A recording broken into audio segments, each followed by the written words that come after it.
Welcome to Fly with Nikki. In today's video, I attempt to fly the Beta eVTOL electric aircraft.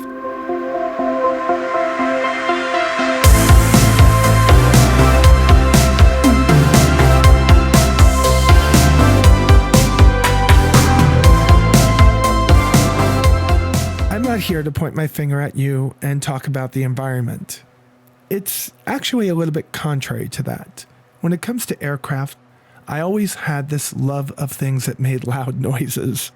Whether it was a jet fighter going over my head, or even more so, the sound of the Merlin engine in a P-51 Mustang that Chuck Yeager flew past me at an air show I once attended.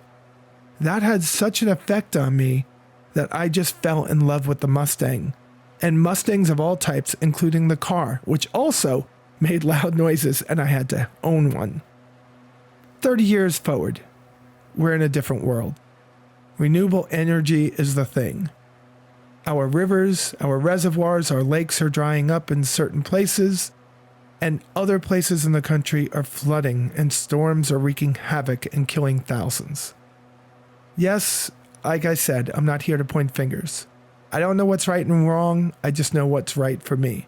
And I've been looking at electric cars lately, but I never even considered an electric aircraft. As much as I love the sound of loud aircraft and loud car engines, I also was a computer geek. I loved computers, and I bought myself my very first computer, an Amiga 500, and didn't leave the store without a copy of Flight Simulator. And even though I wasn't very good at it, even though I was in flight training and becoming a pilot, I just loved flight simulation software from that point forward.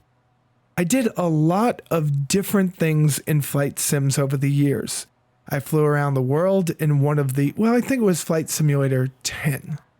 I got myself a copy of X-Plane when I moved over to the Mac and fell in love with that software because at that point I was a pilot and it just had so much better of a flight model.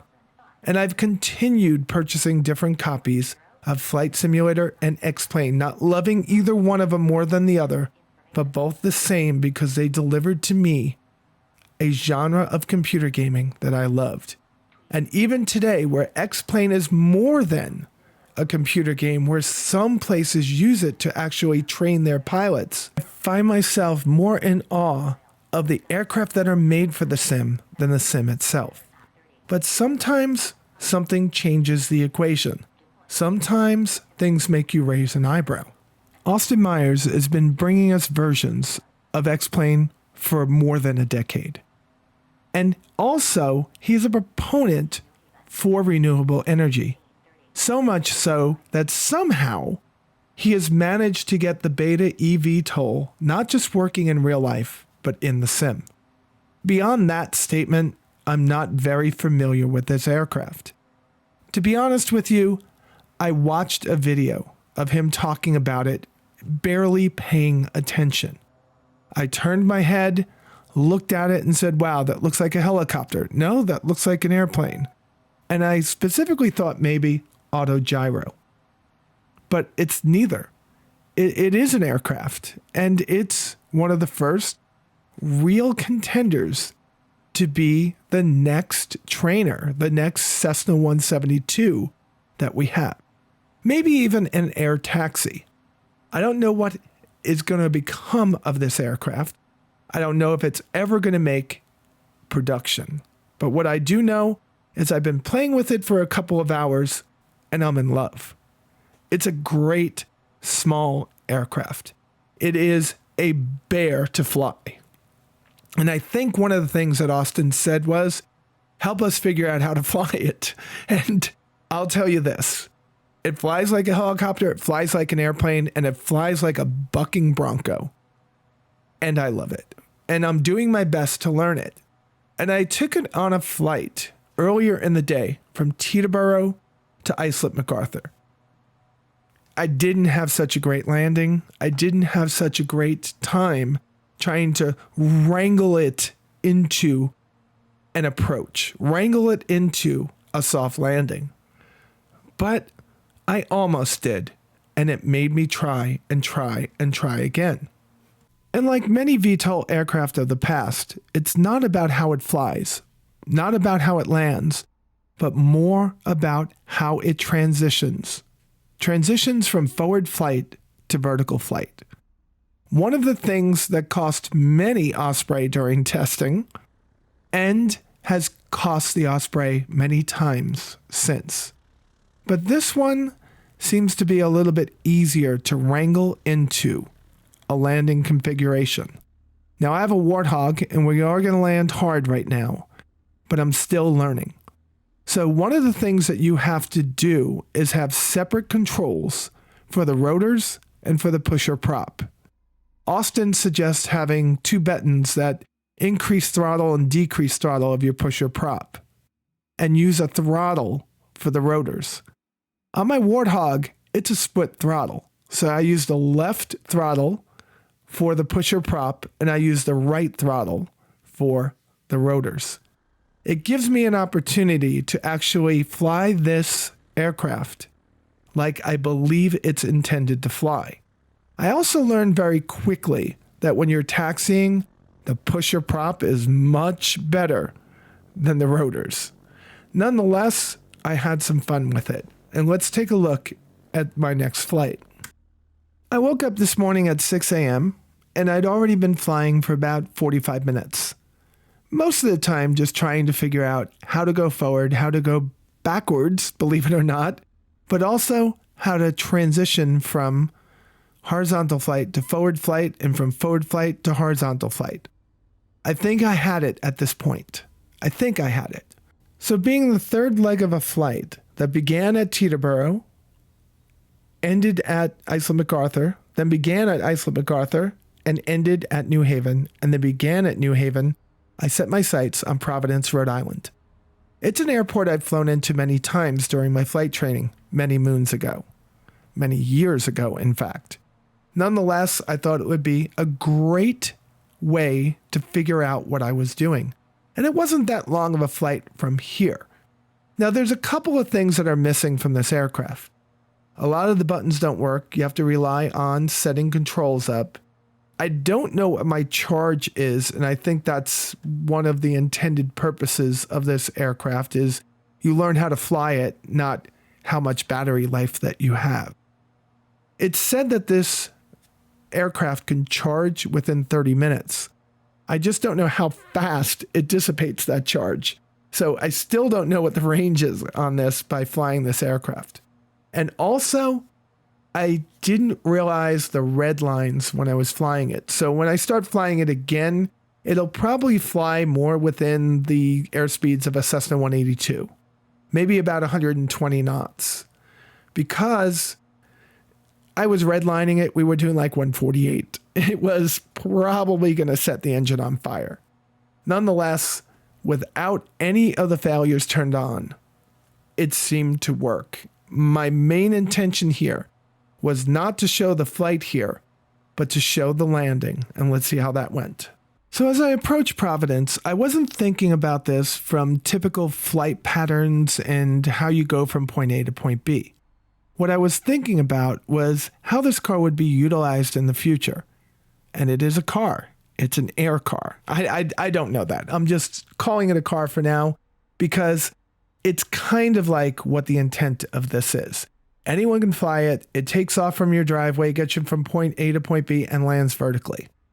So I just pointed myself at the airport and decided that I was going to go right into transition mode. So I started pulling back on the forward throttle, in other words, the horizontal throttle, until I dropped it down to about 60 or 70 knots. And then I realized it wasn't bleeding speed. I don't know if it's my setup or if it's intended, but the forward prop doesn't stop. It doesn't stop until you have enough lift out of the rotors to hold you up. So you have to add lift by pushing the rotor throttle forward. Push the rotor throttle forward, pull back a little bit, not too much. You don't want to gain altitude. If you're a helicopter pilot, you're telling me I'm stupid right now. But this is from an aircraft pilot, from a plane pilot. I start to slow down, and I'm starting to look down. Where am I going to land? Well, I'm going to land right on the numbers or on the threshold of that runway. That's what I've decided at this point. Now you can tell that when you're turning, a couple of the rotors actually stop working. And that's so you can turn the aircraft while you're in hover mode. I think it's done by a flight computer, but it's not really explained because I don't know if there's documentation for this aircraft yet. Nonetheless, I find a way to hover it and get it to go over the threshold and over towards the numbers. I don't know if it's the wind or if it's just the action of the rotors, but it's pushing me side to side. I slice back on the rotors just a little bit. I don't want to hit too hard. And I land very soft. I immediately turn off the rotors. I turn on the horizontal prop and I start pushing. All right, so what's this about? I didn't think that it would be possible to have an electric aircraft. I know there are some, right? There are some electric aircraft out there. They use varying methods of powering it through different batteries and have different recharge times. But this is really an aircraft for the future. I think the eVTOL makes this aircraft amazing. And I'm wondering if through the magic of using the scenery creator that comes along with X-Plane, if we can dot the map with different places to land this in major cities, it would be pretty cool. It's going to take me a long time to master this aircraft, and I'm going to do my best. And I'm sure that there's bugs in it because quite a few times the rotors did not end up perfectly straight, and sometimes the rear pusher prop just didn't work the way it was supposed to. There's still things that worry me. Like, I think you need different types of landing gear on this, because what if you actually have an engine out and you have to glide down? I think the landing gear that's on this right now might be all banged up and destroyed. At least you would be alive. Or with all the new regs, maybe this has a parachute just in case a situation like that happens. I'm not sure. I'm just calling that out. Nonetheless, it's the first time I've flown an electric plane in a flight sim, and I think it's pretty cool. I'm not a Tesla owner. I own a hybrid. I still put fuel in my car. Maybe in the future I'll have an electric car. But this electric aircraft has me, well, it has me having fun in a flight sim. Something that I always have when I play, but something I haven't done in a while. I hope you like this video. If you do, please click the thumbs up button below. If you want to see more videos like this, please think about subscribing to my channel. And if you do, be sure to click that notification icon. You've heard that one before. That way you get notified of all my future videos. Folks, I think this is a good one. It's a great aircraft, and it came free with X-Plane 12. I'm not telling you to go out there and buy X-Plane 12. At this point, I still think Flight Sim has it beat in a couple of ways, but I'm always going to own a copy of both. And if you are like me and love flight sims and have both, this is a fun aircraft to fly. And with that said, you all be safe out there, and I will talk to you soon.